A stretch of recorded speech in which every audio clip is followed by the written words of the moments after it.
Friends once again welcome back in my YouTube channel. दोस्तों मैं हूं आकाश पांडे और आप देख रहे हैं unique civil and make yourself unique.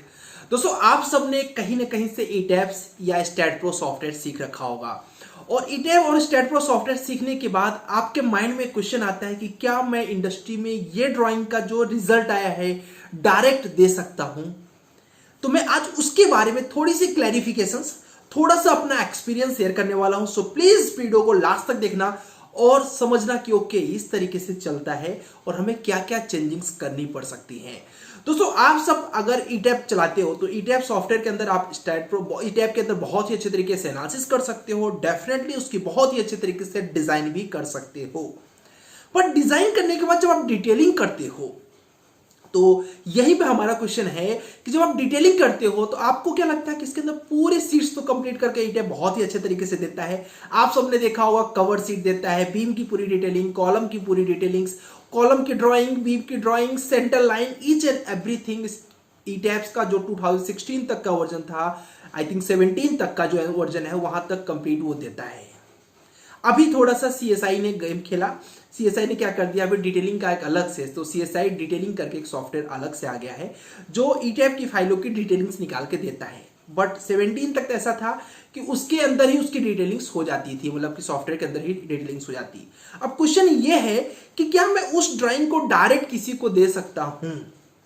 तो मैं बोलूंगा नहीं, उसमें कई चीजों में आपको थोड़ी बहुत चेंजिंग्स करनी पड़ती हैं। जैसे जैसे अगर प्रैक्टिकली मैं बात करूं तो मैक्सिमम देखा गया है कि उसका जो टाइल्स लेता है आपका ईटैप का जो रिजल्ट है, कभी कभी 10 mm का ले लेता है। बट हमें पता है कि टाइल्स और स्टीरअप्स हम कितने का लेते हैं, 8 mm का लेते हैं।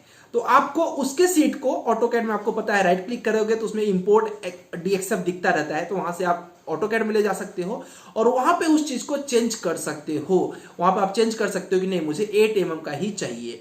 तो आपको मैक्सिमम फाइलों को जो लगे कि मुझे चेंज करना है आप उसको ऑटोकैड में ले जाइए और वहां से चेंज कर दीजिए। और क्या चेंज करना पड़ता है, कभी कभी कॉलम जो होता है वो कॉलम में जो रेनफोर्समेंट होता है ईटैप बहुत ज्यादा ले लेता है और कभी कभी ऐसा ले लेता है जो मार्केट में अवेलेबल नहीं है।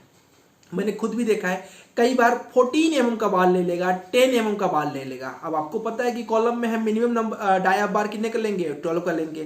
तो हमें उसको ऑटोकैड पे ले जाके एडिट करना पड़ेगा, उसको क्या करना पड़ेगा, 12 mm करना पड़ेगा। अब 14 mm तो हमारे पास अवेलेबल नहीं है, तो उसके लिए आपको क्या करना पड़ेगा, या तो 16 के लिए जाओ या फिर 12 पे जाओ। तो इस तरीके से थोड़ी बहुत एडिटिंग जो डिटेलिंग की फाइलें होती है उनकी करनी ही पड़ती है। सॉफ्टवेयर ऑफकोर्स आपको अपने अकॉर्डिंग रिजल्ट देता है, बट उसमें हमारा प्रैक्टिकल एक्सपीरियंस जुड़ता है जिससे हम फाइलों को चेंज करते हैं जितना हमें चाहिए और फिर हम सामने वाले क्लाइंट को देते हैं। ऐसा नहीं है कि ईटैप्स के अलावा स्टैट प्रो में सब कुछ सही देता है। स्टैट प्रो में कभी कभी परसेंटेज ऑफ स्टील बहुत ज्यादा ले लेता है। तो जब आपको लगे कि इतना ज्यादा परसेंटेज ऑफ स्टील, अभी कल ही मैं डिजाइन कर रहा था तो एक डिजाइन में क्या था कि 16 mm के 8 बार्स दे रहा था प्रॉपर। अब 16 mm के 8 बार्स और साइज उसका बहुत कम था, आई थिंक 350 या 450 उसका डेप्थ था बीम का। तो अब हमें क्या लग रहा है कि भाई इतना परसेंटेज ऑफ स्टील की रिक्वायरमेंट नहीं है। तो हमें क्या होता है, कभी कभी प्रैक्टिकली अपने डाटा को चेंज करना पड़ता है, उसके डिटेलिंग में जो परसेंटेज ऑफ स्टील है उसको चेंज कर देते हैं। क्यों? क्योंकि हमें स्टैंडर्ड्स पता है ना कि कितना स्टैंडर्ड होता है। मिनिमम परसेंटेज ऑफ स्टील 1% और मैक्सिमम 4%, कॉलम के लिए 0.8 to 4। तो हम 4 पे जाते भी नहीं, 4 तो बड़े स्ट्रक्चर्स के लिए क्योंकि वो मैक्सिमम है वो, तो हमें 1 to 2% के बीच में डिजाइन करना है। याद रखिएगा, कभी भी आपको अगर लगे कि मुझे परसेंटेज ऑफ स्टील कम करना है तो उसके लिए एक बहुत ही प्रैक्टिकल एक्सपीरियंस आपको शेयर करता हूं। अगर परसेंटेज ऑफ स्टील को कम करना है तो कंक्रीट के साइज को बढ़ा दो, मतलब मेंबर के साइज को बढ़ा दो। और कभी भी परसेंटेज ऑफ स्टील बढ़ाना है, मेंबर के साइज को छोटा कर दो। जैसे छोटा करोगे तुरंत परफेक्ट स्टील का रेनफोर्समेंट वो ले लेगा। तो ये सब प्रैक्टिकल एक्सपीरियंस भी उसमें इंक्लूड करना पड़ता है। ऐसा नहीं है कि स्टैट प्रो की फाइल आई और ईटैप की फाइल आई तो जो रिजल्ट दिया सिर्फ उसी में हम लोग फटाफट कंस्ट्रक्शन स्टार्ट कर देंगे। बिल्कुल भी मत करो। आपको क्रॉस चेक करने के लिए एक्सेल शीट आपके पास होनी चाहिए। मैंने मेरे साथ जो ग्रुप में जुड़े हुए बच्चे सबको मैंने एक्सेल शीट शेयर किया हुआ है ऑल आरसीसी मेंबर्स के लिए। और साथ ही साथ आपको अगर आपको मैनुअल आ रहा है तो मैनुअल के कॉन्सेप्ट से भी जाना चाहिए, क्योंकि देखा गया है कि कई बार ऐसे कि स्पेसिंग्स को ठीक तरीके से नहीं लेता सॉफ्टवेयर, तो हमें स्पेसिंग्स उसको सही तरीके से प्रोवाइड करना पड़ता है। ये काम फुटिंग के लिए भी करना पड़ता है। सो क्रॉस चेक करने के लिए या तो एक्सेल या तो मैनुअल आपको जरूर जाना चाहिए परफेक्ट डिजाइनिंग करने के लिए। और अभी तो पता चल जाता है हम लोग को कि रेसिडेंशियल वगैरह में तो आपको पता चल जाता है कि यार इतना रेनफोर्समेंट नहीं, इतने में काम हो जाएगा।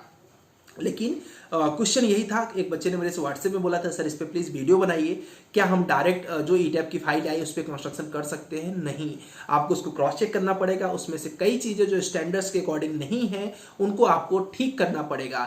और अभी जो CSI डिटेलिंग्स आ गई है, मैंने अभी उसको यूज़ नहीं किया है, बट मेरे दोस्तों ने यूज़ किया। उन्होंने बोला कि भाई एकदम सही डिटेलिंग आ रही है, फिर भी हम लोग को थोड़ी बहुत एडिटिंग वहाँ पे भी करनी पड़ती है। चाहे मैं बात करूँ RCDC का, क्योंकि जैसे CSI डिटेलिंग है वैसे ही RCDC है। RCDC में ईटैप के स्टैट प्रो के कोर्स के साथ फ्री ओ लेवल कराता हूँ, जो भी संडे को बैच होने वाली है उसमें भी मैं कराऊंगा। RCDC करता क्या है? RCDC कंप्लीट बीम के अंदर कैसे स्टील प्रोवाइड करेंगे प्रैक्टिकली, और कैसे कॉलम में स्टील प्रोवाइड करेंगे, प्रॉपर उसकी ड्राइंग कैसे बनेगी, वो सब जनरेट करके ऑटोमेटिक आपको देता है। तो लेकिन उसको भी जनरेट करने के बाद, वैसे तो RCDC में बहुत कम एरर आता है, बट फिर भी उसमें भी कभी कभी हमें चेंजिंग्स करनी पड़ती है। इसलिए उसके फाइल को हम लोग ऑटोकैड में इंपोर्ट करके वहां पे चेंजिंग कर लेते हैं। कुल मिला के ऑटोकैड को बार बार यूज करना है किसी भी तरीके की एडिटिंग के लिए। तो ये आपके लिए इन्फॉर्मेशन काफ़ी इंफॉर्मेटिव हो सकती है, क्योंकि हम कभी कभी कंफ्यूज रहते हैं कि यार हमने स्टेप सीख लिया, चलो हम फटाफट डिजाइन दे देंगे। नहीं यार, उसको क्रॉस चेक करना पड़ेगा। एक्सेल से करो, मैनुअल करो, या फिर प्रैक्टिकल एक्सपीरियंस से करो। ये कर लोगे तो आपके लिए आपकी डिज़ाइन अच्छी रहेगी। होप आपकी वीडियो काफ़ी इन्फॉर्मेटिव लगी होगी, और मैं चाहता हूँ इस वीडियो को ज़्यादा लोगों तक शेयर करना, सो दैट कि वैसे तो आप लोग बहुत कर रहे हो, थैंक यू सो मच, क्योंकि अफकोर्स हम लोग 12,000 सब्सक्राइबर में 12,000 सब्सक्राइबर तक पहुँच रहे हैं।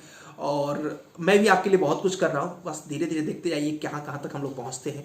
मिलते हैं आपसे नेक्स्ट वीडियो में। जय हिंद, जय भारत। एक रिक्वेस्ट है, मेरा एक चैनल है आकाश पांडे ब्लॉग करके, डिस्क्रिप्शन बॉक्स में उसकी लिंक दे रहा हूँ। मैं चाहता हूँ जितने भी मेरे यहाँ पे सब्सक्राइबर हैं, जो मेरे रेगुलर व्यूअर्स हैं, वो सब वहाँ जाके उस चैनल को जरूर सब्सक्राइब करें, और उस चैनल को थोड़ा सा सपोर्ट कर दोगे तो मेरे लिए अच्छा हो जाएगा, क्योंकि उस चैनल पर मैं ऐसी चीज़ें शेयर करना चाहता हूँ जो एजुकेशन प्लस थोड़े से एक्स्ट्रा मुझे नॉलेज है उन चीज़ों के बारे में, उनको मैं शेयर करना चाहता हूँ। उसके लिए मुझे वहाँ पे ऑडियंस की ज़रूरत है। चलिए, जय हिंद, जय भारत।